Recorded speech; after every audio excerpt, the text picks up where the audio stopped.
Hello అండి, welcome to Suma's world. ఈ ఛానల్లో నేను daily vlogs, motivational videos and home making tips లాంటివన్నీ చెప్తా ఉంటాను అనమాట అండి. మీరు కనుక ఫస్ట్ టైం విజిట్ చేస్తుంటే మాత్రం సబ్స్క్రైబ్ చేసుకోవడం మర్చిపోకండి. ఇక ఆఫీస్లో ఈరోజు నైట్ అయితే చక్కగా కొంచెం 9 అయ్యాక కొంచెం సేపు వాక్ చేద్దామని చెప్పి ఇట్లా బయటకు వచ్చానండి. ఈ ఫ్లవర్స్ అవి చాలా బాగా అనిపించినాయి అనమాట. అందుకని ఒకసారి వీడియో తీసి చూపిద్దాము.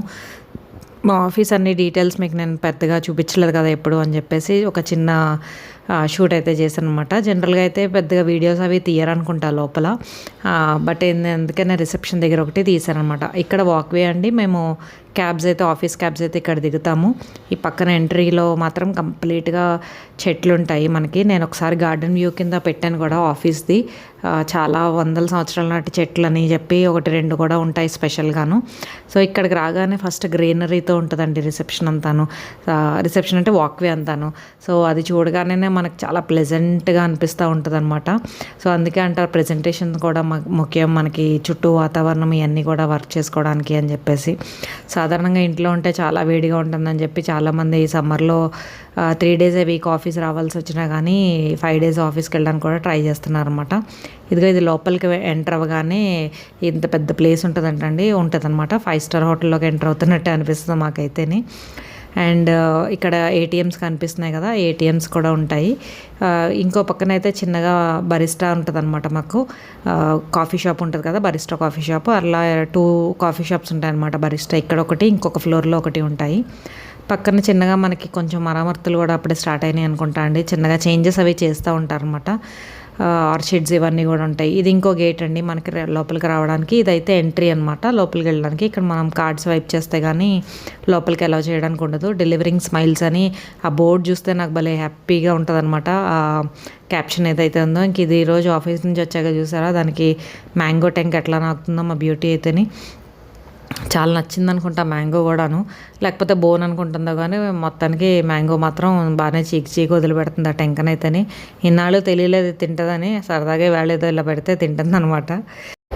ఇక ఇదైతే నెక్స్ట్ ఎర్లీ మార్నింగ్ అనమాట అండి, అంటే 7 అట్లా అయిందనుకోండి. సో ఫస్ట్ అయితే పొద్దున్న లేవగానే బట్టలు అయితే ఆరబెడుతున్నాను. రాత్రి వేసాను మిషన్ పడుకునేటప్పుడే. టైమర్ అదే లేదు కానీ మిషన్కి, పడుకునేటప్పుడే మిషన్ వేసానండి. ఎర్లీ మార్నింగ్ లేవగానే చేస్తాను అనమాట. ఈ బెడ్షీట్స్ వేసిన రోజు అట్లా నైట్ టైమే కొంచెం నానబెట్టేలాగా వేస్తాను అనమాట. అందుకని ఎక్కువ టైం పడుతుంది. అందుకని నైట్ టైం వేసేస్తే ఎర్లీ మార్నింగ్ నేను లేవగానే ఆరపెట్టుకోవడానికి ఈజీగా ఉంటుంది అనమాట అండి.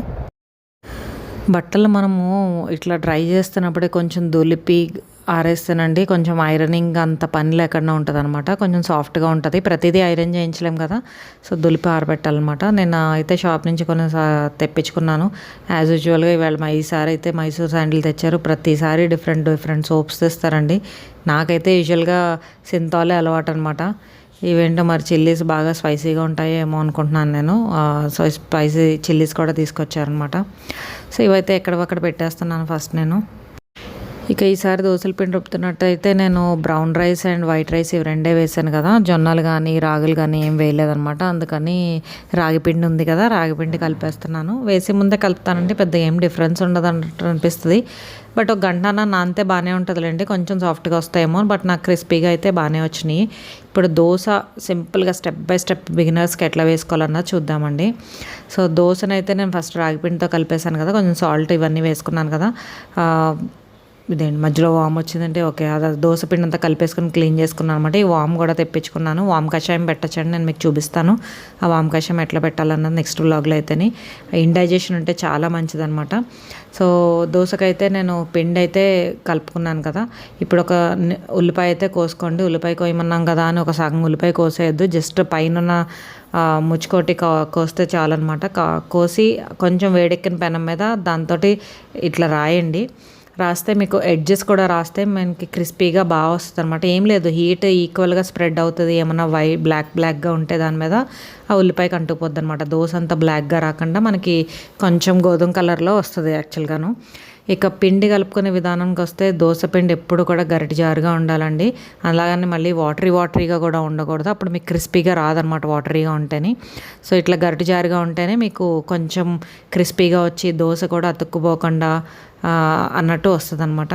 సో ఒక్క గరిటె పిండి చాలు అనమాట. నాది యాక్చువల్గా చాలా పెద్దది పెనం సైజు కూడాను. ఒక్క గరిటె పిండి చాలు నా దానికైతేనే. వేసి జస్ట్ నేను దోశ వేసుకోవడం నేర్చుకున్నప్పుడైతే మనిషినంతా కూడా ఊగిపోయిందనండి దోశ ఇట్లా తిప్పుతున్నప్పుడు. సో ఎవరో కూడా నన్ను కామెంట్ చేస్తారు, ఏంటి మనిషి అంతా ఊగిపోతుందో దోశ వేయడానికని. సో జస్ట్ మీ చెయ్యి ఒకటి తిప్పుతా దాన్ని రౌండ్ షేప్లో అయితే తీసుకురండి. గట్టిగా పెనానికి వేసి నొక్కేది గరిటెని, జస్ట్ సాఫ్ట్గా ఇట్లా రౌండ్ చేస్తే మీకు అయిపోతుంది అనమాట. గట్టిగా పెట్టారా ఆ పిండి అయితే రేక్ అంటుపోద్ది, లేకపోతే దీనికి అంటుకుపోద్ది, గరిటెకి అంటుకుపోద్ది. ఇక చూసారా దోశ దానంతట అది ఎక్కడో చోట లేస్తుందండి మనకి. సో ఆ లేచిన చోట నుంచి మీరు తీసుకొని చక్కగా ఫస్ట్ ఎడ్జెస్ అన్నీ కూడా ఆ పెనానికి లేకుండా తీసేసేయండి. తర్వాత మధ్యలోంచి అట్ల పుల్ల పెట్టేసి తిరగవేస్తే సరిపోద్ది అనమాట. నార్మల్గా వైట్ రైస్తో వేసే దోసకైతే ఇట్లా తిరిగేసే పని కూడా ఉండదు మనకి, ఇంకా క్రిస్పీగా వస్తుంది. బట్ ఇక్కడ మనం రాగి పిండి కొంచెం బ్రౌన్ రైస్ ఇవన్నీ వేస్తున్నాం కాబట్టి ఒక్కసారి తిరిగేసి ఒక 30 సెకండ్ కాలిస్తే బాగుంటుంది అనమాట. సో ఫస్ట్ దోశ అయితే బాగానే వచ్చేసింది మనకి. సెకండ్ దోశ వేస్తున్నప్పుడు కూడా కొన్ని మళ్ళీ ఇట్లానే ఉల్లిపాయ రాయాలండి. సో సెకండ్ దోశ నుంచి మనకి పెనం ఇంకా బాగా వేడెక్కిపోతుంది అనమాట. సో ఆ వేడి చూసుకుని మనము కావాలితే మీడియం ఫ్లేమ్లో అయితే పెట్టుకోవచ్చు. బట్ పెద్ద పొయ్యి మీద అయితే పెట్టండి మీరు ఎప్పుడు దోశ వేస్తున్నా కానీ, ఎందుకంటే ఆ మంట మనకి రేకంతా కూడా రావాలి. చిన్న పొయ్యి మీద పెడితే మధ్యలోనే వస్తుంది, మధ్యలోనే కాలుతుంది, కానీ చివరన కాలేసరికి మనకి దోశ మధ్యలో అంతా మాడిపోతుంది అనమాట. సో అందుకని చక్కగా పెద్దగా ఉన్న పెనం మీద పెట్టి పొయ్యి మీద పెట్టి చేస్తే దోశ కూడా మనకి ఆ గోధుమ కలర్లో కరెక్ట్గా ఈక్వల్గా కలర్ అయితే వస్తుంది. ఈవేళ పాలు అయితే రావడం లేట్ అయిందండి, ఆల్రెడీ 8 అయిపోయింది, ఇంకా కాఫీ అయితే తాగలేదు, ఇప్పుడు వచ్చినాయి పాలు. సో అర్జెంటుగా దీన్ని అయితే నేను ఇంకా కాసుకుని కాఫీ అయితే పెట్టుకోవాలన్నమాట. ప్రస్తుతానికి మా హస్బెండ్కి అయితే అయింది టిఫిన్ వేయడం. ఈవేళ అయితే పంప్కిన్ కర్రీ చేస్తున్నాను అనమాట. చాలా హెల్తీ అండి మనకి పంప్కిన్ అయితేనే, బోల్డ్ అంత ఫైబర్ అది ఉంటుంది కదా. సో కాన్స్టిపేషన్ ప్రాబ్లమ్ ఇలాంటివన్నీ ఉన్నా కానీ పంప్కిన్ తింటే చాలా మంచిది యాక్చువల్గాను. సో అందుకని పంప్కిన్ బెల్లం వేసి కర్రీ కింద చేస్తామన్నమాట. పులుసు కూడా కాదు ఇది యాక్చువల్గా, ఎందుకంటే చింతపండు వేయము. దానికి ఏంటంటే ఫస్ట్ వెల్లుల్లిపాయలు అయితే కొంచెం కొట్టి తీసుకోండి, ఎక్కువ వెల్లుల్లిపాయలు కావాలి, పోపు కూడా కొంచెం ఎక్కువ కావాలన్నమాట. ఇందులోంచి గ్రేవీ అంటే మనకి పోపు ఉల్లిపాయలు కలిపి గ్రేవీ వస్తుంది. సో ఇంక ఈ పోపు వేస్తున్నప్పుడైతే మనం జనరల్గా ఆవాలు అండ్ జీలకర్ర, శనగపప్పు కూడా వేసుకోవచ్చు, జీలకర్ర అట్లా మినప్పప్పు ఇవి వేస్తాం కదా అవి వేయండి. మోస్ట్లీ మెంతులు అయితే వేసుకోరు, బట్ మీకు కావాలంటే కొంచెం అయితే వేసుకోవచ్చు అనమాట. ఇక ఈ పోపు తీసేలోపు మా అబ్బాయి కూడా వచ్చేసాడు బ్రేక్ఫాస్ట్ అని చెప్పేసి. సో తనకు కూడా అయితే దోశలు వేస్తున్నాను. ఇంకా మా అమ్మాయి కూడా లేచి వస్తుంది చూడండి ఒక 5 మినిట్స్లోను. సో ఇంక ఇప్పుడు మా అమ్మాయికి టిఫిన్ అనమాట. దోశల పిండి అయితే తీసింది, కలిపింది కొంచెం ఉంది కదా అని దాంట్లోనే కొంచెం ఇడ్లీ పిండి కలిపేసి ఆ రాగి పిండి దోశ పిండి ఇడ్లీ పిండితో కలిపేసి ఒక అట్ట కింద అయితే వేసేస్తున్నాను. ఆయిల్ చూసారా క్యాస్ట్ ఐరన్లో చాలా తక్కువ పడుతుంది అని చెప్తాను కదా, మనకు ఆ ట్రైప్లై అన్నిటికంటే ఇందులో అయితే క్రిస్పీగా బాగా వస్తుంది అనమాట. ఇది కొంచెం నాకు అనిపిస్తుంది మరి అట్లాగా. సో ఇక ఇందులో ఒక 2 గరిటెల పిండి వేసేస్తే అది మూత పెట్టేసి సిమ్లో పెట్టేసామంటే ఒక 10-15 మినిట్స్కి అది నెమ్మదిగా ఉడుకుతుంది అనమాట. దాన్ని పెద్దగా చూసుకోక్కర్లేదు మనకి. ఇక కూరకైతే ఏమాత్రం మొహమాట పడకుండా ఆయిల్ అయితే పోయండి, కొంచెం ఆయిల్ పోస్తేనే ఆ గ్రేవీ లాంటిదంతా బయటకు వస్తుంది అనమాట. ఇక పంప్కిన్ అయితే కట్ చేస్తున్నా అండి. ఆ మధ్యలో ఉన్న గుజ్జు అయితే తీసేసేయండి. కాకపోతే పంప్కిన్ సీడ్స్ చాలా మంచిది మనందరికీ తెలుసు కదా. సో అందుకని నేను పంప్కిన్ సీడ్స్ కూడా ఇందులోనే వేసేసాను. కొంచెమే వేసానులేండి, పెద్ద ఎక్కువ కాదు. మరి ఎక్కువ వేస్తే కొంచెం పళ్ళకి గట్టిగా తగులుతుందేమో అనుకున్నాను కానీ బట్ బాగుందనమాట పంప్కిన్ సీడ్స్ కూడా అందులో వేసేస్తేనే. సో ఇంక ఈ పంప్కిన్ మనము కట్ చేస్తున్నప్పుడు మాత్రం కొంచెం పెద్ద సైజే కట్ చేసుకోవాలి, మరీ చిన్న పీసెస్ కింద కట్ చేయొద్దండి, కొంచెం పెద్దగానే ఉండాలన్నమాట ఈ పీసెస్ అన్నీ కూడాను. సో అట్లా చూడండి, ఒక ముక్క కట్ చేస్తే నాకు 3 పీసెస్ 4 పీసెస్ అట్లా అవుతుంది. స్కిన్ అయితే తీయకూడదు అనమాట. ఈ పంప్కిన్కి ఆ స్కిన్లోనే చాలా ఫైబర్ ఇదంతా ఉంటుంది మనకి. సో అందుకని స్కిన్ అయితే తీయకుండానే చేయండి. పోపు చూసారా కొంచెం ఎక్కువై పడుతుంది దీనికి.